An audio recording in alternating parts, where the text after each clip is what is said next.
C'est en forgeant qu'on devient forgeron, c'est en patouillant qu'on devient papillon. Et toi, tu crois que c'est en lisant qu'on devient liseron? C'est l'émission Et nous liserons jeunesse, maintenant sur Radio Laser.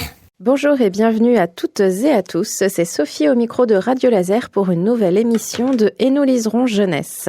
Comme toujours, je suis accompagnée de Audrey. Bonjour Audrey. Bonjour Sophie.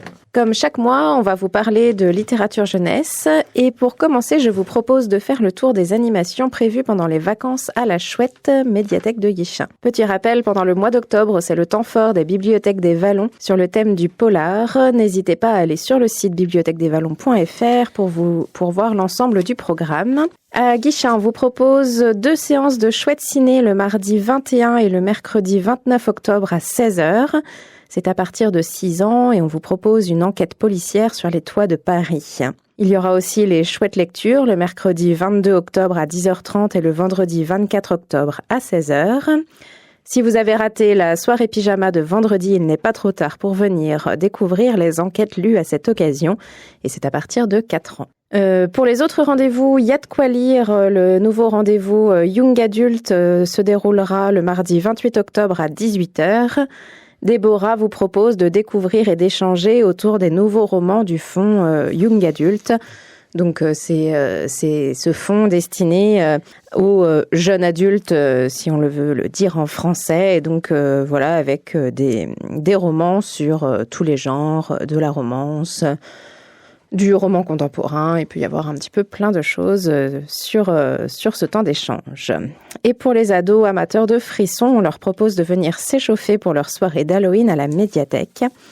Le vendredi 31 octobre, à partir de 17h, on accueillera l'autrice de romans d'horreur Aurélie Sémoulin, qui vous fera vivre de terrifiants moments, extraits de films et de romans et diverses activités pour se faire frissonner. Les jeunes seront ensuite libres de se livrer à la traditionnelle chasse aux bonbons ou au lancer de sorts aux portes des maisons. Et donc cette animation est à partir de 10 ans. C'est le mois d'octobre, on voit déjà fleurir les citrouilles, on entend siffler les fantômes et les vampires, s'apprête à profiter d'une soirée incognito. Alors en attendant de faire le plein de bonbons, on va faire la connaissance d'un animal emblème d'Halloween, la chauve-souris, et donc c'est de la sélection d'Audrey. Mais oui Sophie, on aime bien ici vous parler des petits animaux un peu mal aimés, de ceux qui fascinent mais qui effraient aussi. Vous avez parlé de l'araignée déjà, et bien aujourd'hui c'est au tour de la chauve-souris. Et donc je vais commencer par vous la présenter, cette chauve-souris. Et qui d'autre de mieux placé qu'Élise Gravel pour le faire avec ses petits documentaires dans la collection Les Petits Dégoûtants, comme son nom l'indique, aux éditions Le Pommier.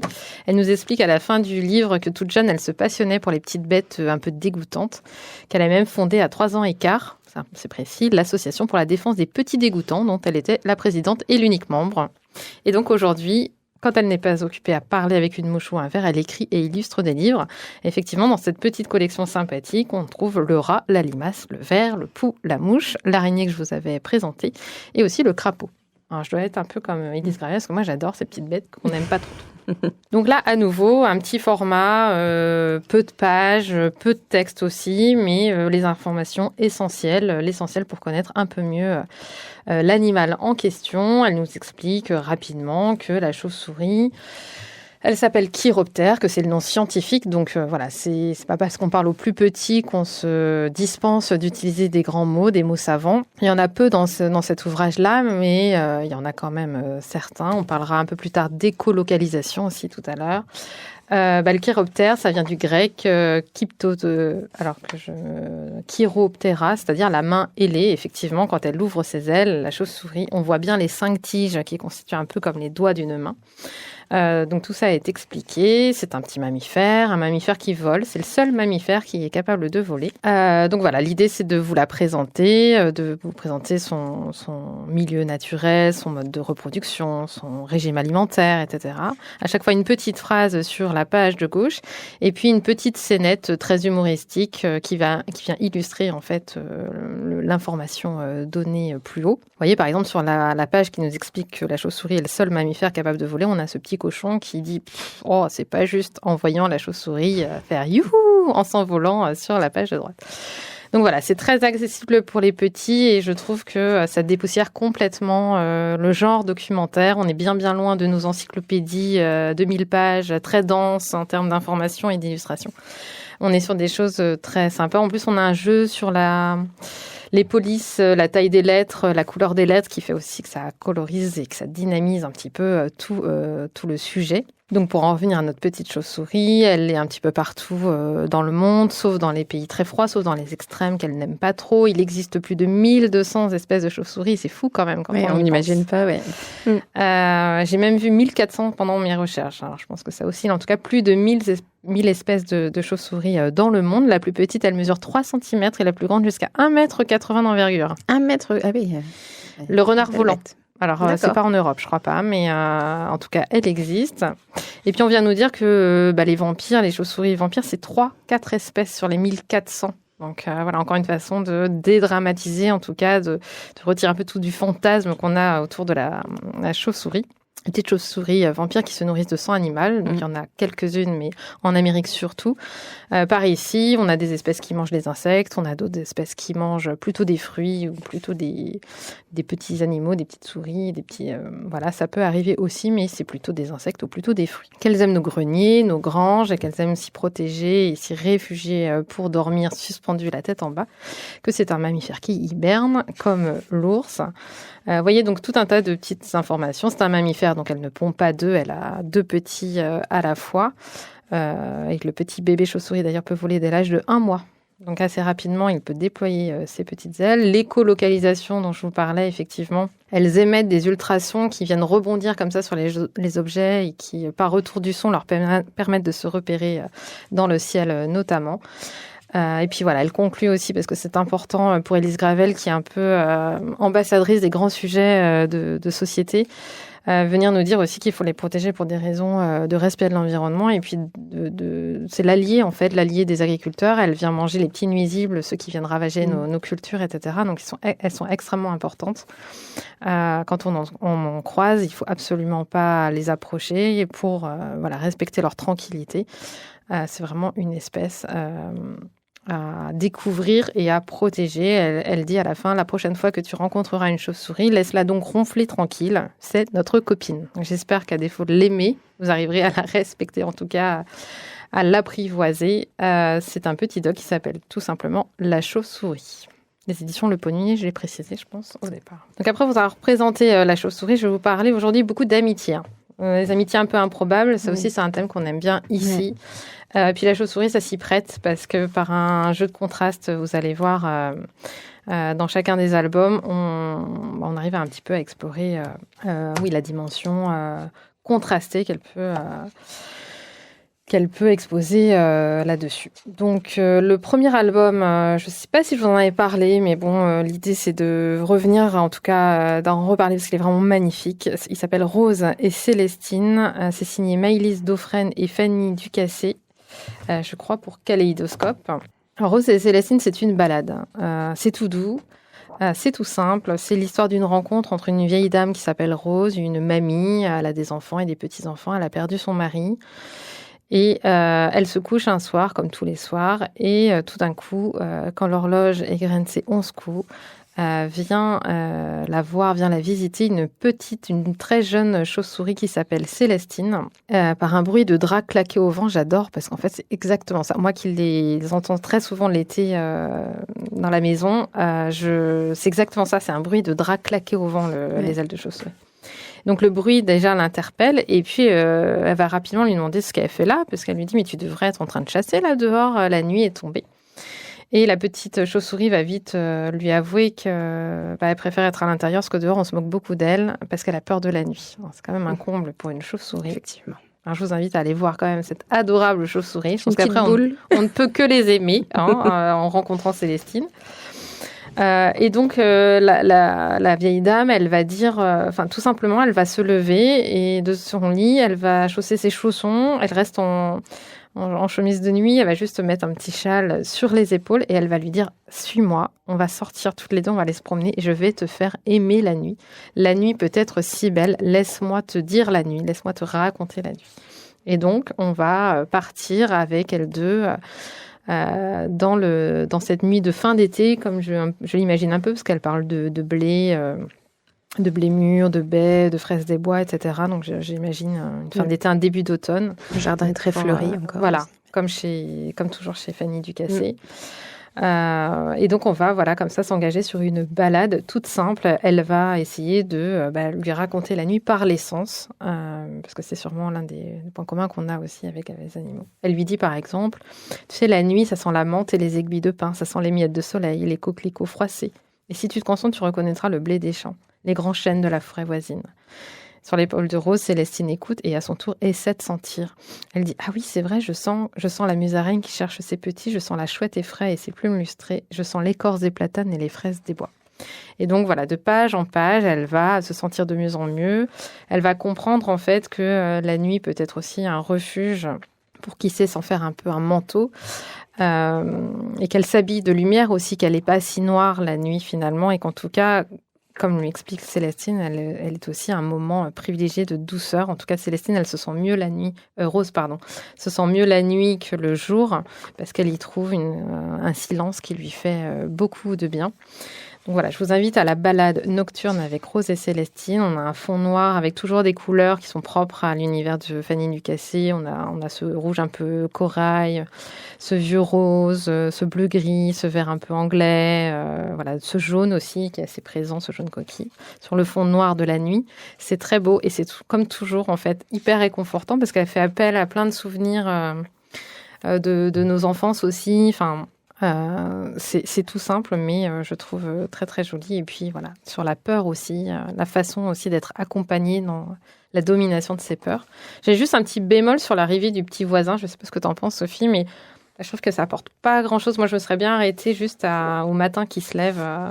Oui, c'est vrai. Oui. Parce qu'il y a un petit Oscar qui arrive sur la fin et je vois pas trop ce que ça apporte à l'histoire, en tout cas la relation entre Rose et Célestine, mais c'est très très beau. Ça s'appelle tout simplement Rose et Célestine et c'est signé Maëlys Dauphren et Fanny Ducassé. Je continue avec Bat et Flamingo de Daniel Frost. Alors, je connaissais pas du tout cet auteur, un auteur britannique. Après, j'ai compris du coup Bat et Flamingo, parce que ce sont les mots anglais pour chauve-souris et flamant rose. Un beau format carré, un grand format carré avec du beau papier. Et j'ai vraiment aimé le style graphique, en fait. J'ai l'impression qu'on voit presque le film d'animation qu'on pourrait en faire. Je trouve que ça fait vraiment des belles plages très colorées, très fraîches. C'est l'histoire d'une rencontre encore un peu improbable entre une chauve-souris qui s'appelle Bat et un flamant rose qui s'appelle Flamingo. Déjà, j'ai pris ce livre parce que la chauve-souris, c'est un petit garçon. Et c'est plutôt rare parce qu'on a toujours des petites filles, j'en ai lu pas mal. Et finalement, c'est peu courant. Donc, je l'ai aussi choisi pour ça. Notre petit Bat, il sort de son hiver et en a marre de traîner dans le noir et décide un beau jour de sortir de sa grotte. Il a des lunettes en plus. Il a des lunettes, il a des grandes lunettes. Et donc, il sort, il est un peu ébloui. On imagine, après un hiver passé au fond de la grotte, d'être un peu ébloui par le soleil qui se lève.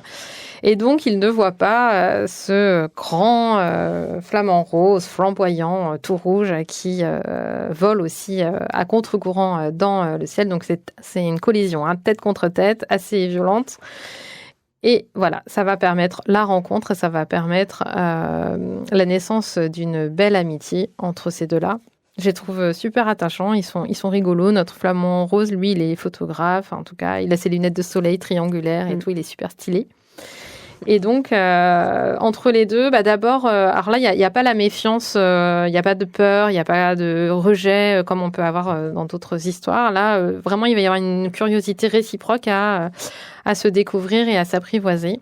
Donc, il va d'abord commencer par lui faire visiter sa maison, sa caverne. Donc, imaginez, pour un flamant rose, haut sur pattes, rentrer dans une petite grotte, c'est pas forcément facile. Mais il s'y prête de bonne grâce. En fait, il va essayer exactement comme va le faire un peu plus tard dans l'album Bat. Là, il essaie de se mettre tête en bas, par exemple. Alors lui, il passe juste les pattes en haut et puis la tête au sol, etc. Il va lui montrer, et je trouve que les images sont super jolies, quoi. Ces reflets lumineux là dans la grotte, c'est super joli. Les paysages qu'il va visiter par la suite. On a très peu de couleurs. On a du rouge, du bleu, un bleu bien dur, un rouge et un jaune aussi qui fait un peu le fond de ciel. Et les décors sont assez épurés. Il n'y a pas énormément de détails. Non, c'est épuré, c'est vraiment plus la lumière beau, en fait. C'est très lumineux en fait. Je sais pas comment dire. Je trouve que c'est très très bien réalisé. Et donc voilà, après avoir visité la grotte, ça va être au tour de Bat de suivre Flamingo, parce qu'ils ont quand même un sacré point commun, c'est qu'ils volent tous les deux. Ce ne sera pas le cas dans tous les albums que je vais vous présenter. Il lui prête quand même ses lunettes de soleil, parce que là, il va vers les pays chauds. Et donc là, ils vont passer un été ensemble, à explorer un peu les plages, voilà, un monde plus tropical, des paysages beaucoup plus lumineux que ce qu'il a l'habitude de voir. Beaucoup d'humour et beaucoup de tendresse aussi entre deux. Et puis, je trouve un super joli jeu des contrastes. On a un petit animal contre un grand flamant rose. On a l'univers humide et sombre de la caverne. Et puis, on a la plage, le chaud et le sec. On a le noir et le rouge, etc. Enfin, je trouve que c'était vraiment bien vu. Puis, des scénettes trop mignonnes, quoi. Il lui propose son cou pour qu'il puisse se suspendre pour qu'il dorme. On le voit essayer de tenir sur une patte, le protéger du soleil sur la plage. Cette scène aussi où ils essayent de faire un selfie, c'est pas facile. Hein. Un petit, un très grand, c'est pas facile. Oui, pas évident. Ouais, j'ai déjà expérimenté, je sais que c'est pas facile. Donc on les voit commencer à s'entendre et à vraiment s'apprécier. Et puis un jour arrive le sommeil irrésistible des petits mammifères qui hibernent. Il va bien falloir se dire au revoir. Mais il repart avec des photos, du coup. Il repart avec des photos et il tapisse sa grotte de photos. C'est trop mignon. C'est une histoire toute simple, mais assez joyeuse et assez lumineuse. En tout cas, moi, j'ai vraiment, vraiment accroché. Ça s'appelle Bat et Flamingo. Je n'ai pas donné l'éditeur. C'est l'École des loisirs pour celui-ci. Je poursuis avec un tout autre style. J'ai bien aimé me promener dans des univers complètement différents aujourd'hui. Ça s'appelle Betty et Burt chez Helium. Là encore, on parle de chauve-souris, mais c'est complètement déjanté. C'est trop rigolo.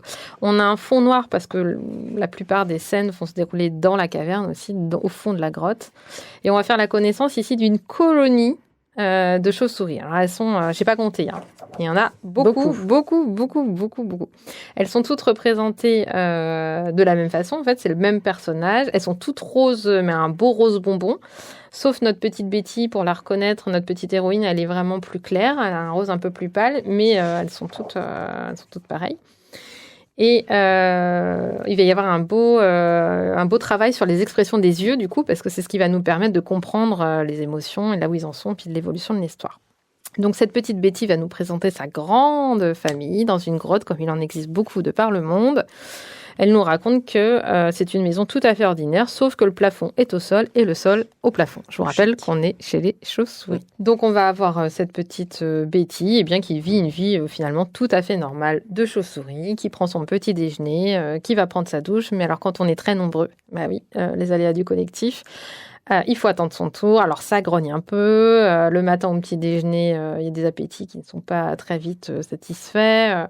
Alors avec des petites bulles comme ça, vous allez vous promener un peu sur les scènes. Enfin, on est un peu entre l'album et la BD des fois, je trouve, parce qu'il y a quand même des... Oui, il y a quand même des pages des mises en entières scène, avec... des pages entières. Voilà, même avec des scénettes à l'horizontale. Je sais pas comment on appelle ça. Il y a peut-être un nom, Sophie. Il y a un nom, mais je l'ai plus. On est un peu entre les deux. Et du coup, ça donne un style vraiment sympathique. Donc, on peut se promener comme ça et comprendre. Vite, Betty va sortir parce qu'elle, c'est la plus farfelue de la colonie et elle aime sortir de sa grotte. Donc, un jour, elle fait une rencontre un peu particulière. Au bord de la mare, elle va rencontrer un tétard. Il est tout vert. Un petit animal qu'elle trouve mignon. Elle comprend pas ce que c'est. Elle voit un petit animal mignon et elle se dit que ça ferait un bon copain, un bon petit compagnon. Donc, elle prend un bocal, elle le ramène dans la caverne. Donc, cette scène trop drôle où tout le monde va venir se rapprocher de Betty et son bocal en se demandant qu'est-ce que c'est que ce truc.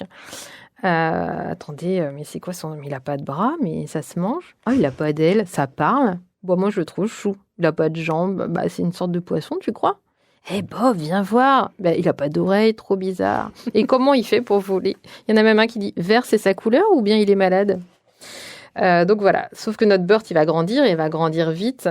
Il va devenir une grenouille. Une grenouille. Alors, toujours les mêmes interrogations quelques semaines plus tard. Si, il a des bras, il a des jambes, il n'y a toujours pas d'ailes, il n'y a pas d'oreilles. Il est vraiment pas comme nous.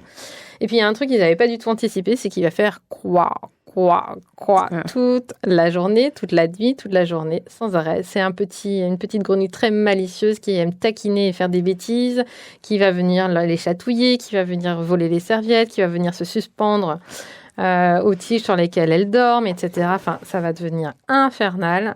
Ça va mener au burn-out, il n'y a pas d'autre mot, de notre colonie de chauves-souris qui, quelques pages plus tard, vient dire « Ah Betty, écoute Betty, on l'adore Burt, il est super mimi, mais alors c'est impossible, il ne peut pas rester avec nous, on dort plus, on veut dormir, on doit dormir, on est vraiment au bout du rouleau. » Alors voilà, la tête de certains, c'est vraiment trop drôle.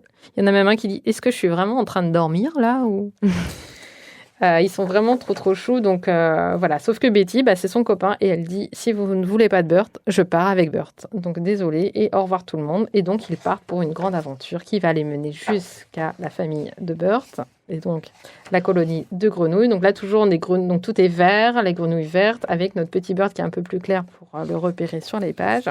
Elle va le trouver beaucoup plus épanoui au sein de sa famille évidemment. Donc elle va revenir tranquillement, sauf qu'elle est complètement déprimée parce qu'il lui manque énormément. Et donc, on va essayer de trouver une solution pour que ces deux-là puissent quand même continuer à vivre leur amitié ensemble.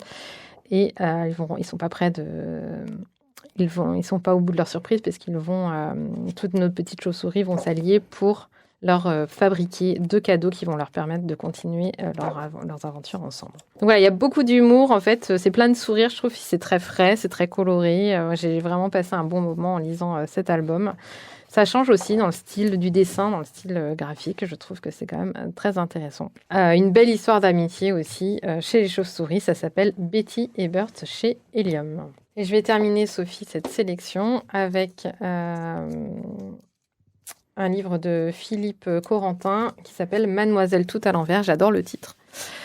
Et figurez-vous que c'est le premier album de Philippe Corentin à l'École des loisirs. Il y en a eu énormément ensuite. Philippe Corentin, c'est le papa de Zygomar, si je ne me trompe pas. Oui, c'est ça. On connaît bien. Ouais, et beaucoup d'autres. Et beaucoup effectivement, d'autres. Il a fait beaucoup d'albums. Ouais. Celui-ci, c'est le premier, donc il date de 1988. Pas tout jeune. Bon, ça va quand même. Ça va. Donc Mademoiselle tout à l'envers, ça démarre c'est pas très gai le début. C'est une petite chiffonnette qui arrive orpheline chez ses cousins, une cousine, un cousin, chez Trottinette et Totoche, parce que un boa est passé par là et a mangé son papa et sa maman. Donc elle arrive pour être adoptée chez ses cousins-cousines. Là encore, la grande surprise pour les petites souris qui découvrent pour la première fois une chauve-souris, qui la trouvent très bizarre, qui la trouvent tout sauf chauve.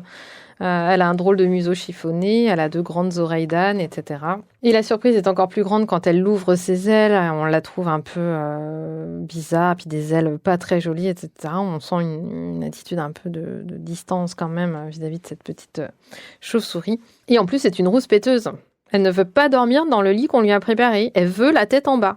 Alors au début, elles sont quand même un petit peu étonnées. Mais ce que j'ai trouvé hyper touchant, c'est l'énergie déployée par cette famille pour faire en sorte que la chauve-souris soit bien et soit bien installée. Ni une ni deux. Ils sortent la caisse à outils et donc ils vont fixer en fait le lit au plafond.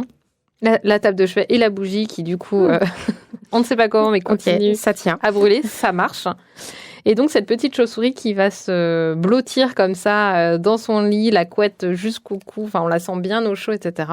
Et puis, tout le monde qui va pouvoir reprendre le cours de sa soirée et se coucher tranquillement. On a nos 2 petites souris dans leur lit classique juste à côté. Et puis, pareil, il en va pour le repas. Elle n'aime pas cette petite chiffonnette, le ragoût pourtant minutieusement préparé par la maman souris. Elle dit qu'elle préfère des salades de papillons, qu'elle ne mange pas ce que mangeait souris, etc. Donc, au début, on est un petit peu sur l'adaptation.